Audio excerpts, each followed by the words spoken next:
Hey everybody, welcome back to Kayfabe Critique. I'm David. I'm Jason, what's up? And so we're going to bring you another edition of Backseat Booker. And this time, like we had talked about last time, we're going to look at Bret Hart's arrival into WCW. Would we have done it different, and if so, how? So, Jason, let's start with you. So, what do you think about how they brought Bret Hart into WCW? I thought it stunk. Yeah.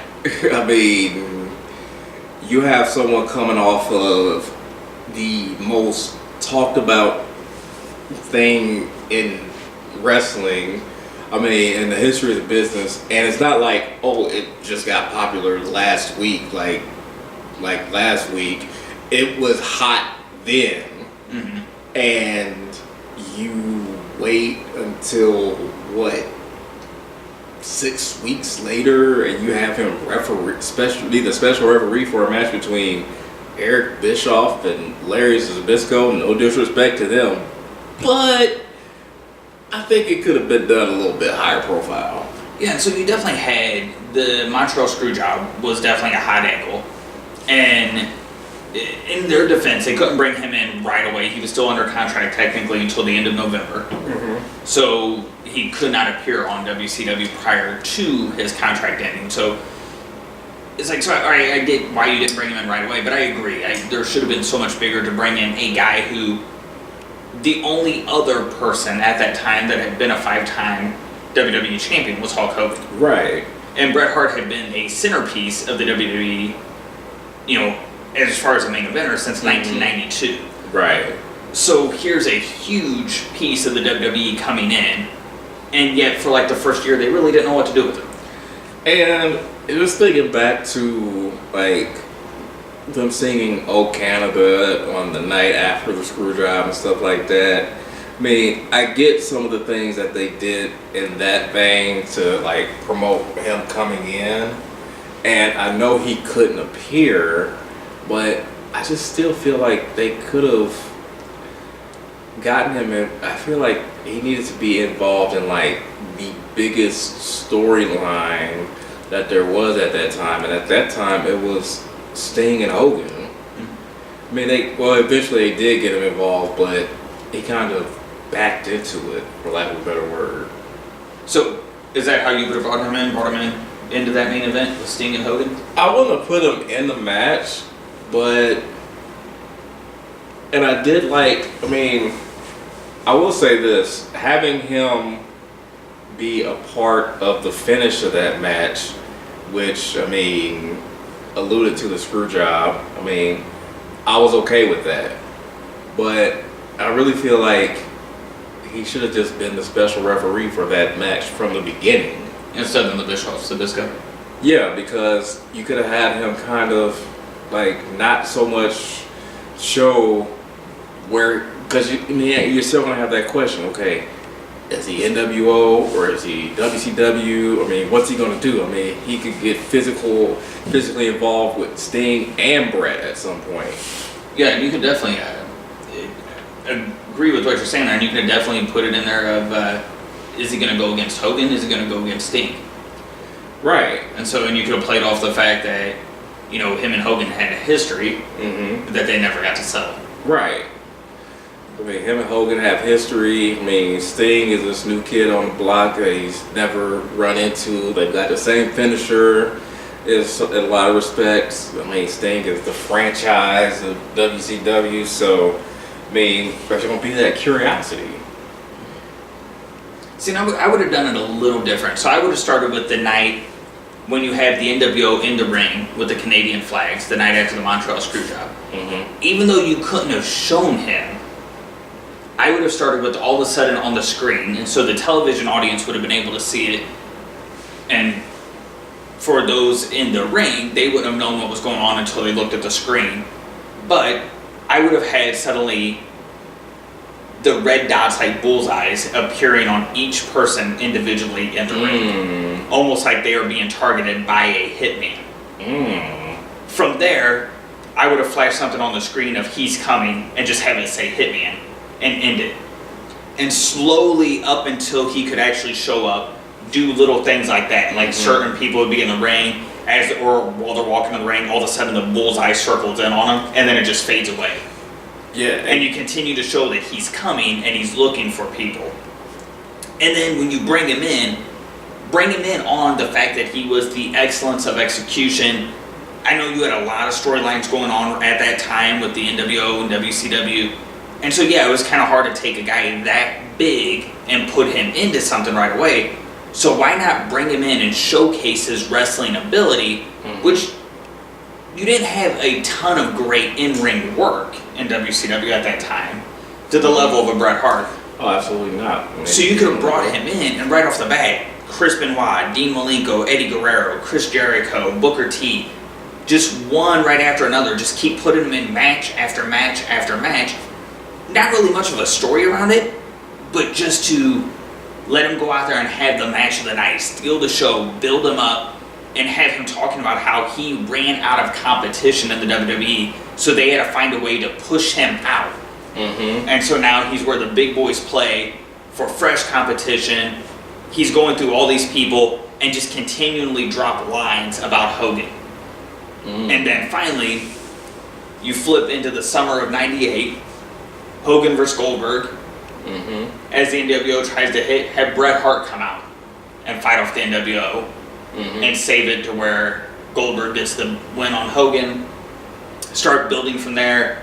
And then at Halloween Havoc '98, you still have Goldberg DDP main event, but right underneath it, co-main event, Hulk Hogan, Bret Hart, with the winner getting a rematch against, or the winner getting a title shot against the winner of Goldberg and DDP. Man, I wish you had booked that. I mean, because then we wouldn't have had that Hogan Warrior thing. Right.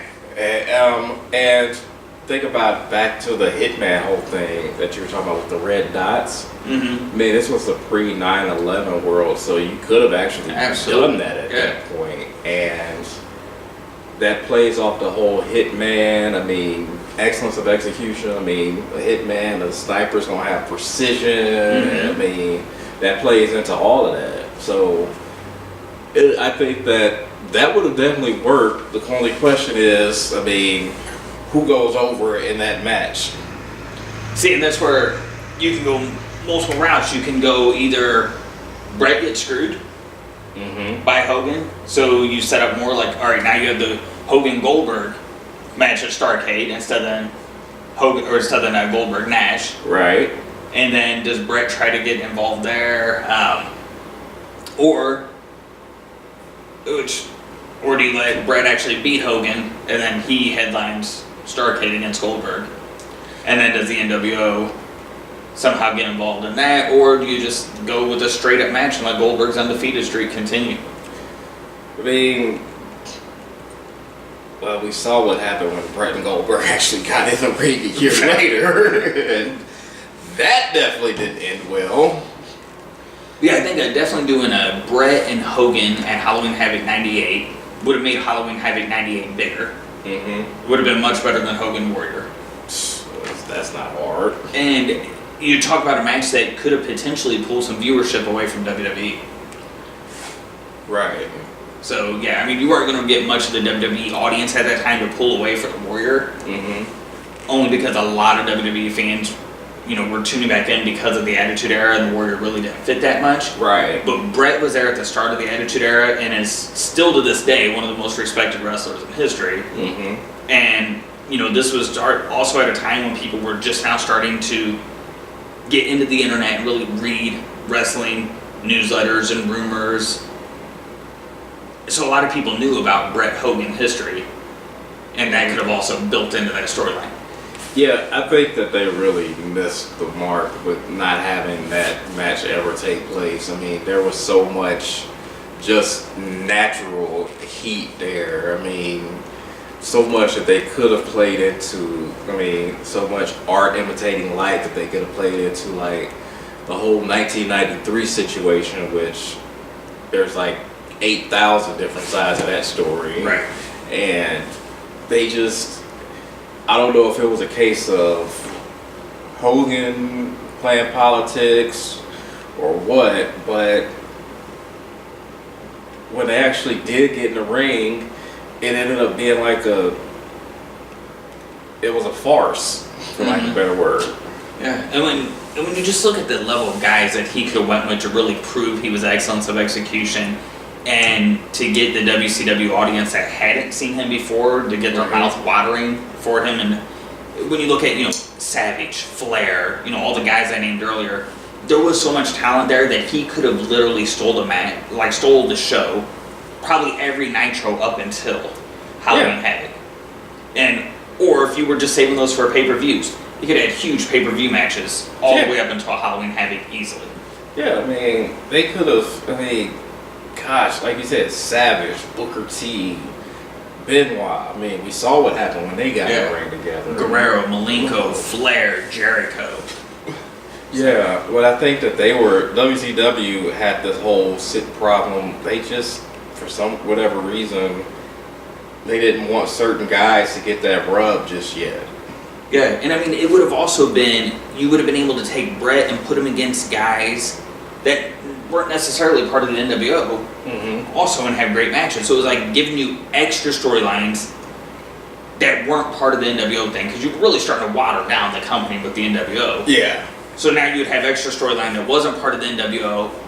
It would lift your match quality. There was so many opportunities for Bret Hart to really kind of strengthen WCW, which was it was still on top at the time he came in. Right. And it's like, you could have just used him to just catapult and keep carrying this company forward. Right. I don't know if it necessarily would have been able to be enough to offset, Mike Tyson coming in on the other side and the rise of Stone Cold, but it would have definitely kept you more competitive. It would have definitely kept it more competitive because, Bret, you could always get him to drop a zinger at WWF. And if he says anything about WWF during that era, if Bret says something, it's going to get people talking. He's got, Austin's the champion. Bret could easily come on there and say, I had him passing out. I had your champion passing out in the pool of his own blood. So what's that say about me? Right. Yeah, your top guys up there. I beat them all. Yeah. So. All right. So that's how we would have rebooked Bret Hart. It's easy to look back all these years later. And have the fortunate ability of hindsight. Looking back on everything. But again, these are just for fun. If you see anything different, let us know.